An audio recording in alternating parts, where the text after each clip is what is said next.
اليوم التاني على التوالي اللي انا بصور لكم فيه فيديو، طبعا بعد الفيديو بتاع امبارح اللي انا نزلته ومسحته ده. احكي لكم انا مسحته ليه ونزلته تاني ليه، لان انا امبارح اتحرق دمي والله. المهم ان يلا بينا نبدا الفيديو. السلام عليكم ورحمه الله وبركاته، اللي بيطلبوا الصف الثالث الثانوي، اهلا بيكم وفيديو.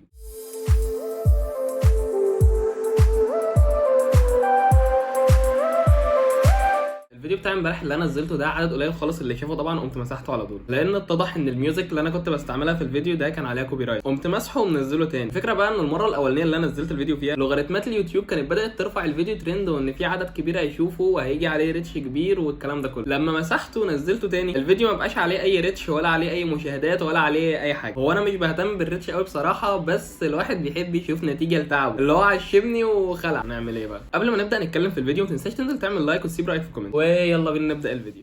قد اقتربت النهايه وخلاص السنه بتخلص وبتشطب. انا عارف كويس قوي شعور ان السنه بتخلص ده بيبقى عامل ازاي، ما بين الخوف من الامتحانات اللي جايه وبين الفرحه انك خلاص هتخلص اصعب سنه في مسيرتك الدراسيه كلها. والله بجد مش مجامله، هي اصعب سنه في مسيرتك الدراسيه. ده مش بسبب صعوبتها في الماده العلميه والحاجات اللي انت بتدرسها والكلام ده خالص يعني، ولكن ده بسبب كميه الضغط النفسي اللي انت محطوط فيه طول السنه. قبل ما ابدا اقول لك اهم النصائح اللي المفروض تمشي عليها في الشهر ده، حابب الاول كده اديك شويه دعم نفسي واقول لك انه على فكره انا واغلب صحابي اللي كانوا معايا في ثانويه عامه كلنا على فكره ما كانش حد فينا بدأ يراجع خالص، وفي مواد ما كناش خلصناها والله. وحاليا الحمد لله يعني كلنا دكاتره. استنى اعدهم لك هم كام واحد بالظبط.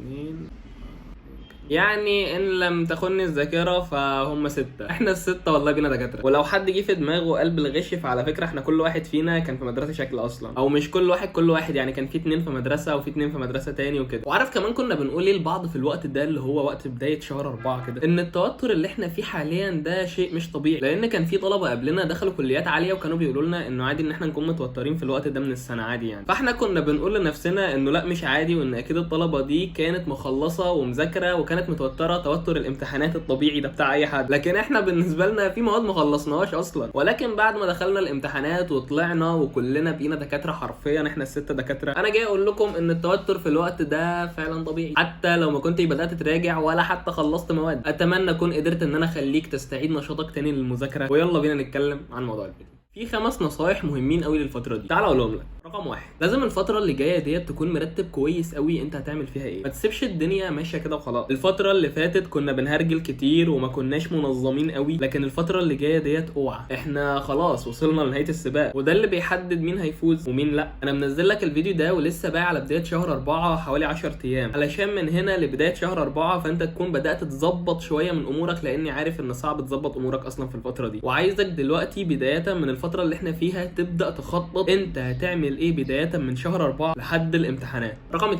الشهر ده هو الشهر اللي بنبدا نحل فيه المراجعات النهائيه. المهم وانت بتحل في المراجعات انا عايزك ترجع للحاجات اللي كانت بتوقف معاك زمان وانت بتحل في الكتب العاديه بتاعت اول السنه. الاسئله دي لازم ترجع تبص عليها وتذاكرها كويس. وانا عارف ان اغلب الطلبه الاسئله اللي كانت بتوقف معاهم اصلا ما كانوش بيوروها للمدرس، كانوا بيعلموا عليها ويسيبوها ويعدوها كده عادي. يا ريت الاسئله دي كلها تبدا تلمها كلها في كشكول كده وتودي الكشكول ده للمستر وتقول له يحلها لك وتذاكرهم، مهمين جدا بجد والله. رقم 3، اهم حاجه في الوقت ده وانت بتحل هو الحاجات اللي انت ما بتعرفش تحلها، مش الحاجات اللي انت بتعرف تحلها خالص. اسهل كلمه بنقولها مش فاهم. يعني ما تمسكليش في الاسئله اللي انت بتعرف تحلها وتفضل تحل فيها، والاسئله اللي ما تعرفهاش تعلم عليها وتعديها تقول خلاص بعدين هبقى اسال فيها. اللي بتعرف تحله خلاص تمام، يعني هتعرف تحله في الامتحان الحمد لله. طيب واللي ما بتعرفش تحله، الهدف من الحل عامه هو حاجتين: تثبيت المعلومه والاسئله اللي بتقف معاك علشان تتعلم منها وما تغلطش فيها تاني. فخلاص احنا دلوقتي بنراجع فالحمد لله المعلومه ثابته، فانا دلوقتي عايز اركز على الحاجات اللي بتقف معايا علشان ما تبقاش بتقف معايا تاني وما توقفش معايا في الامتحان. فالاولى ان انا اركز على الحاجات اللي بتقف معايا واتعلم احلها في اسرع وقت. رقم 4،